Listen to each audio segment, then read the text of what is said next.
नमस्कार दोस्तों। जैसे कि हमने आपसे वादा किया था कि हम अगली वीडियो में आपके लिए भौतिक विज्ञान की वीडियो लाएंगे, तो आज हम कुछ साइंस और थोड़ा सा भौतिक विज्ञान के बारे में आपके लिए थोड़ा सा नॉलेज लाए हैं। तो हम आज आपके सामने जो वीडियो रखेंगे, अगली वीडियो तभी आएगी यदि हमें इसके वीडियो के ऊपर अच्छी प्रतिक्रिया मिली, हमें लगा कि हाँ कुछ उन्नति हुई है, तो हम अगली वीडियो लाएंगे। क्योंकि वीडियो को बनाने में बहुत समय लगता है, एकदम नहीं बनती है वीडियो। तो हम अब आपके ऊपर ही रहेंगे कि आप कैसा हमें रिस्पॉन्स देते हैं, तो हम उसी के आधार पर अगली वीडियो को लाएंगे। तो हम आज साइंस के बारे में और फिजिकल साइंस के बारे में अर्थात भौतिक विज्ञान के बारे में जानकारी हासिल करते हैं। तो सबसे पहले हमारा टॉपिक है साइंस। साइंस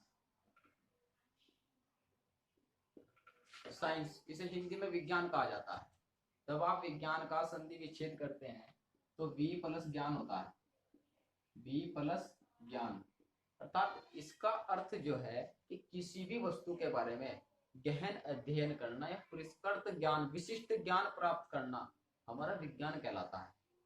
किसी भी चीज के बारे में, आप मान लीजिएगा मार्कर है मेरे पास, ये पेन, तो आप इसके बारे में जानना चाह रहे हैं ये क्यों लिख रहा है, ये इसी पर क्यों है, ये आप इसे कॉपी में क्यों नहीं चला सकते अच्छे से। तो इसके बारे में हर डिटेल को प्राप्त करना एक विज्ञान का ही आधार है। विज्ञान ही हमें बता सकता है कि ये क्यों है। विज्ञान के अलावा ऐसा मुश्किल है प्राप्त करना। तो हम विज्ञान को इंग्लिश में साइंस कहते हैं। और साइंस जो शब्द लिया गया है वो लैटिन भाषा का शब्द है शायर। लैटिन भाषा का शब्द है, लैटिन भाषा है शब्द, लैटिन भाषा के शब्द शायर से लिया गया है। शायर से लिया गया है, लिया गया है। ये आप याद रखेंगे, जूम करके नोट कर लेंगे, पॉज करके नोट कर लेंगे कि लैटिन भाषा के शब्द शायर से लिया गया है साइंस शब्द को। इसका भी अर्थ क्या है? टू नो, जानना ही है। इसका भी अर्थ क्या है? जानना, किसी भी चीज के बारे में, किसी भी वस्तु के बारे में। तो अब क्या व्यवहार में हम बहुत सी घटनाओं का अध्ययन करते हैं, अपने चारों ओर हम बहुत सा ज्ञान देखते हैं, तो हम उनको अपने ज्ञान इंद्रियों द्वारा ही प्राप्त करते हैं। अपने हाथ, आंखों से किसी भी वस्तु के रंग, रूप, आकृति के बारे में ज्ञान को प्राप्त करते हैं। लेकिन यह अनुमान सदैव सत्य हो, यह बात हमेशा के लिए जरूरी नहीं है कि यह अनुमान हमारा सत्य ही है। मान लीजिएगा आपको दो गेंदें दी जाए और पूछ लिया जाए कि इसमें कौन सी छोटी है और कौन सी बड़ी है, तो आप बता तो सकते हैं, लेकिन करेक्ट बताए यह सत्य नहीं हो सकता। यह जरूरी नहीं है कि आप करेक्ट बताएं। यदि आपको दो गिलास में पानी दे दिया जाए, एक में ठंडा है और एक में गर्म है, तो आप हाथ से बता तो सकते हैं कि हाँ भाई इस गिलास में पानी जो है गर्म है, लेकिन आप टेम्परेचर के द्वारा नहीं बता सकते, मतलब टेम्परेचर में नहीं बता सकते कि हाँ ये 4 डिग्री सेल्सियस पर है या इससे है। आप करेक्ट नहीं बता सकते। बता सकते हैं कि हाँ गर्म और ठंडा है, लेकिन करेक्ट बताए यह जरूरी नहीं है। तो हमें विज्ञान जो है बहुत ही अत्यंत विशाल गहन अध्ययन है। एक मानव उसको अपने जीवन काल में पूरा अध्ययन नहीं कर सकता। एक मानव अपने जीवन काल में इसका पूरा अध्ययन नहीं कर सकता, क्योंकि यह एक बहुत ही गहन अध्ययन है। तो इसे मानव ने अपने सुविधा के अनुसार, अध्ययन की सुविधा के अनुसार बहुत सी शाखाओं में बांटा, जैसे जीव विज्ञान, खगोलीय विज्ञान, कंप्यूटर विज्ञान, भौतिक विज्ञान आदि आदि बहुत से विज्ञान है। तो हम किस पर बात करेंगे? केवल भौतिक विज्ञान पर बात करेंगे। देखो, मानव का मस्तिष्क जैसे जैसे विकास की ओर आगे जाता रहा, विकसित होता गया, ऐसे ऐसे हमारा विज्ञान भी विकसित होता गया। इसलिए ये बहुत ही गहन अध्ययन है। अतः विज्ञान का संबंध हमारे मस्तिष्क से सीधा है, सीधा संबंध है। तो इसीलिए आइए हम अब फिजिक्स के बारे में थोड़ी सी नॉलेज लेते हैं। फिजिक्स कहते हैं हिंदी में भौतिक विज्ञान को, भौतिक विज्ञान।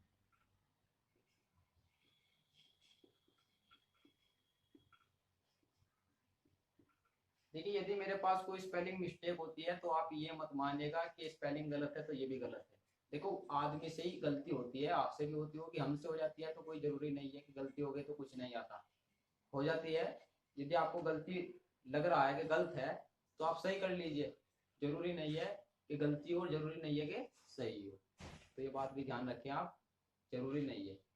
तो भौतिक विज्ञान, अब भौतिक विज्ञान के अंतर्गत हम द्रव्य और ऊर्जा के बीच अनोन्य क्रियाओं का अध्ययन करते हैं कि इनके अंदर कैसी कैसी क्रियाएं होती हैं, क्या क्या होता है, और ऊर्जा के विभिन्न स्वरूपों का भी अध्ययन करते हैं। जैसे शारीरिक ऊर्जा है हमारी, और हम आप तक कैसे पहुंचा रहे हैं, इसको ध्वनि ऊर्जा के रूप में पहुंचा रहे हैं। तो ये क्या आ गया, ऊर्जा के दूसरे एक रूप से दूसरे रूप में रूपांतरण हो गया। तो मैंने आपको परिभाषा के अंदर क्या बताया कि हम भौतिक विज्ञान के अंतर्गत ऊर्जा के विभिन्न स्वरूपों तथा द्रव्य और ऊर्जा के मध्य अनोन्य अभिक्रियाओं का अध्ययन करते हैं। तो अब हमने दो शब्दों का इस्तेमाल किया है इसमें, ऊर्जा और द्रव्य। अब हम द्रव्य को देखते हैं, फिर ऊर्जा को देखते हैं। अब पहले हमारा क्या टॉपिक है, द्रव्य। इंग्लिश में इसको हम कहते हैं मैटर, MATTER, MATTER, मैटर इसको इंग्लिश में कहते हैं। देखो थोड़ा थोड़ा इंग्लिश में भी याद होना चाहिए, और जरूरी नहीं है आप डेफिनेशन को इंग्लिश में याद करें, लेकिन टॉपिक को आपको याद करना चाहिए। जैसे मास द्रव्यमान होता है, ये पता होना चाहिए। जरूरी नहीं आप द्रव्यमान की परिभाषा को इंग्लिश में याद करें, लेकिन ये पता होना चाहिए कि हाँ द्रव्यमान को मास कहते हैं। देखिए जो इंग्लिश भाषा है, इंग्लिश लैंग्वेज है, इंटरनेशनल है, इस पर आपको अभी से कमांड करनी होगी। ये तभी जा करके आगे आपको अच्छी लगेगी, आसान लगेगी, आपके हर चीज याद होने लगेगी। जब आप बड़ी क्लास में जाएंगे, 12th में जाएंगे, तो आपको 9th में, अभी तो थोड़ा कम कोर्स है लेकिन आपको ज्यादा कोर्स मिलना लग जाएगा, तो आपको थोड़ा दिक्कत आनी शुरू हो जाएगी यदि अभी से ही आपने आदत या नहीं बनाई कि हमें हर चीज में याद रखना चाहिए। तो हम द्रव्य के बारे में जानकारी हासिल कर लेते हैं। आइए, द्रव्य इंग्लिश में हम इसको मैटर कहते हैं, MATTER, मैटर। देखो मैटर होता क्या है, ये सवाल सबसे पहले है। तो मैटर वह चीज है जो स्थान घेरती हो और जिसका कुछ द्रव्यमान हो। जैसे ये हमारे पास एक मार्कर है, आप यदि इसको कहीं रखते हैं तो ये कुछ ना कुछ स्थान अवश्य ही घेरेगा, और इसका यदि आप इसे कहीं तुला पर तोलते हैं तो इसका द्रव्यमान भी अवश्य ही कुछ ना कुछ आएगा। कुछ भी ले लीजिए आप, कोई वस्तु है, मान लीजिएगा ये कोई वस्तु है, तो आप इसका द्रव्यमान तोलेंगे तो कुछ ना कुछ तो द्रव्यमान अवश्य ही होगा। क्या होगा, द्रव्यमान। और ये जहां पर भी रखोगे वहां स्थान जरूर घेरेगा, चाहे कितना भी घेरे, वो इस वस्तु के आकार पर निर्धारित करता है। तो इसीलिए आप द्रव्य को समझ गए होंगे। तो द्रव्य की 3 शाखाएं हैं, ठोस, द्रव, गैस। द्रव्य और द्रव अलग अलग है, आप इसमें कंफ्यूजन मत रखिए कि द्रव्य और द्रव एक ही है, ठीक है ना। द्रव्य की ही एक शाखा है द्रव। देखो द्रव्य की शाखा 3 होती है, द्रव्य, ठोस, द्रव और गैस। गैस को इंग्लिश में हम गैस ही कहते हैं, द्रव को लिक्विड, ठोस को सॉलिड। इसे एस से निरूपित करते हैं, द्रव को एल से और गैस को जी से। ये कॉमन सेंस की बात है, आपको पता होना चाहिए। तो क्या है, देखो एक अन्य शाखा भी होती है जिसका नाम है प्लाज्मा, लेकिन वह आपके पाठ्यक्रम में नहीं है, इसलिए उसको आपको जानने की भी जरूरत नहीं है, ये लेकिन पता होना। तो अब हम परिभाषा के अंतर्गत जो आया दूसरा शब्द है ऊर्जा। अब हम उसका अर्थ देखते हैं कि ऊर्जा क्या है।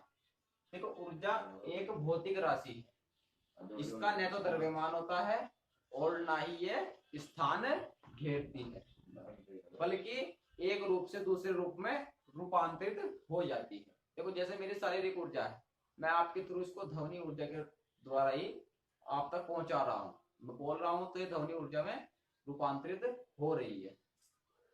देखो ऊर्जा एक भौतिक राशि है, ये भी याद रखना है, और यह एक रूप से दूसरे रूप में रूपांतरित होती है, ये भी ध्यान रखना है। परिभाषा पूरी ध्यान रखनी है कि ऊर्जा का न तो द्रव्यमान होता है, न ही यह स्थान घेरती है, बल्कि एक रूप से दूसरे रूप में रूपांतरित होती है।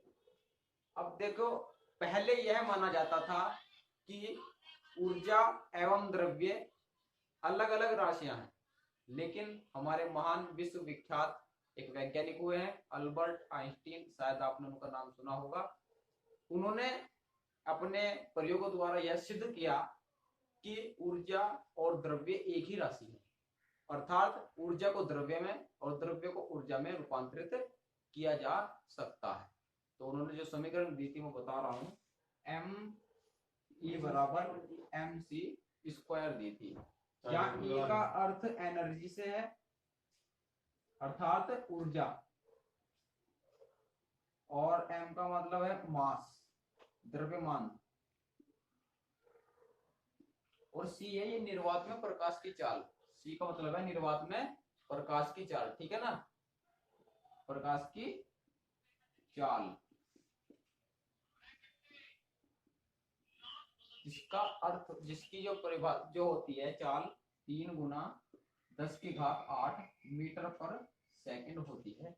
ये भी आपको पता होगा, यही पता हो तो आप याद कर लेना इसको, बहुत ही इंपॉर्टेंट है। E बराबर एम सी स्क्वायर। E का मतलब एनर्जी ऊर्जा है, M का मतलब मास द्रव्यमान है, और C का मतलब है प्रकाश की चाल 3 गुना 10⁸ मीटर पर सेकंड होती है। देखो आज ये मैंने कुछ नॉलेज दी है, यदि यह नॉलेज आपको अच्छी लगी हो तो उसको जहां भी इसकी जरूरत है वहां तक पहुंचाइए, और अगली वीडियो में हम देखते हैं। यदि आपका रिस्पॉन्स अच्छा आता है तो हम अगली वीडियो देंगे, और जल्दी ही देंगे। धन्यवाद। वंदे मातरम।